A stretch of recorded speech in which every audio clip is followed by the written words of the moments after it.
กล่องประชุมสมัยสามัญที่9ของสภาแห่งชาติสุดที่9ได้ไขขึ้นในมื้อนี้ซึ่งได้พิจารณาหับฮ้องปัญหาสำคัญพื้นฐานของประเทศชาติโดยเฉพาะแผนพัฒนาเศรษฐกิจสังคมและการแก้ไขปัญหาเข่งห้อนทางด้านเศรษฐกิจ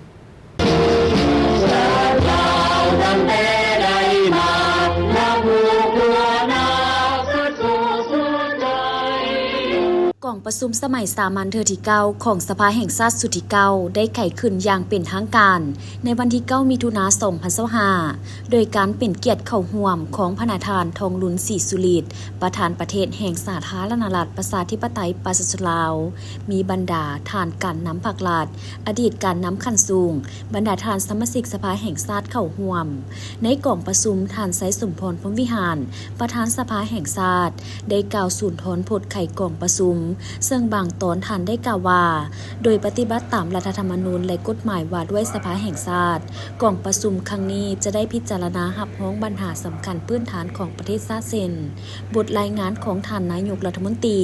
เกี่ยวกับการจัดตั้งปฏิบัติแผนพัฒนาเศรษฐกิจสังคมแผนงบประมาณแห่งรัฐแผนเงินตรา6เดือนต้นปี2025และแผนการ6เดือนท้ายปี2025ติดพันกับการจัดตั้งปฏิบัติ2วาระแห่งชาติและการแก้ไขปัญหาเข่งห้อนทางด้านเศรษฐกิจถึงว่าระยะยาว6เดือนต้นปี2025มานี้สภาพแวดล้อมภาคพื้นสากลพวกมีการพันแปรอย่างซับซ้อนวางไว้สลับซับซ้อนขาดคะเนได้ยากซึ่งมีทั้งสิ่งท้าทายและมีทั้งโอกาสที่ได้ส่งผลกระทบต่อบรรดาประเทศในโลกในนั้นรวมทั้งสาธารณรัฐประชาธิปไตยประชาชนลาวของพวกเราบวกกับความยากทางด้านเศรษฐกิจการเงิน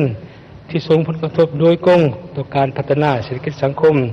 ต่อการดำรงชีวิตของพนักงานราชการทหารตำรวจประชาชนบรรดาเผ่าในขอบเขตทั่วประเทศแต่ด้วยความพยายามสูงเอาใช้สีน้ำผ้าของศูนย์กลางภาคของกรมการเมืองศูนย์กลางภาคการเรียกร้องการย่างใกล้ชิดและห่าวหันระหว่างสภาแห่งชาติและรัฐบาลในการแก้ไขปัญหาเข่งห้อนต่างๆโดยเฉพาะการแก้ไขความยากทางด้านเศรษฐกิจการเงินได้มี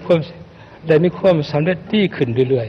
ๆเฮ็ดให้ชีวิตของประเทศเฮายังสืบต่อขยายตัวอย่างต่อเนื่องบรรดาขาดหมายเศรษฐกิจสังคมสามารถบรรลุได้ตามแผนการ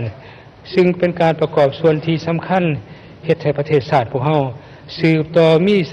ถียรภาพทางด้านการเมืองสังคมมีความสงบเป็นระเบียบเพียงพอโดยพื้นฐานนอกนี้ยังมีบทรายงานเกี่ยวกับการทาบทามห่างแผนพัฒนาเศรษฐกิจสังคมแห่งชาติ5ปีครั้งที่10 2026-2030บทรายงานเกี่ยวกับนโยบายสุขยุส่งเสริมการก่อสร้างและซ่อมแปลงทางระยะใหม่บทรายงานเกี่ยวกับการจัดตั้งปฏิบัติบรรดานโยบายนิติกรรมกลไกต่างๆในการพัฒนาพลังงานไฟฟ้าบทรายงานเกี่ยวกับการจัดตั้งปฏิบัติปีท่องเที่ยวลาวและทิศทางแผนการในต่อหน้าบทรายงานเกี่ยวกับผลการสรุปตีราคา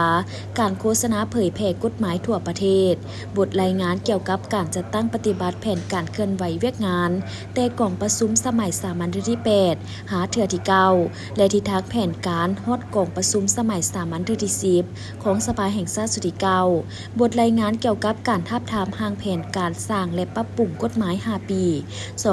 2026-2030ของสภาแห่งชาติสุดที่10พิจารณาหับฮ้องเอาการก่อสร้างและปรับปรุงกฎหมายจำนวน10ฉบับในนี้มีกฎหมายสร้างใหม่5ฉบับคือกฎหมายว่าด้วยความปลอดภัยไซเบอร์กฎหมายว่าด้วยสังคมสงเคราะห์กฎหมายว่าด้วยพนักงานอัยการประชาชนกฎหมายว่าด้วยสามัญศึกษา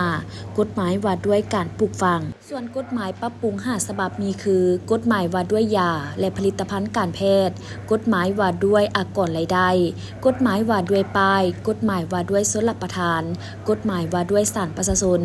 นอกนั้นกล่องประชุมยังจะได้รับฟังการชี้แจงของสมาชิกรัฐบาลและภาคส่วนที่เกี่ยวข้องจำนวนหนึ่งต่อคำซักถามของบรรดาท่านสมาชิกสภาแห่งชาติ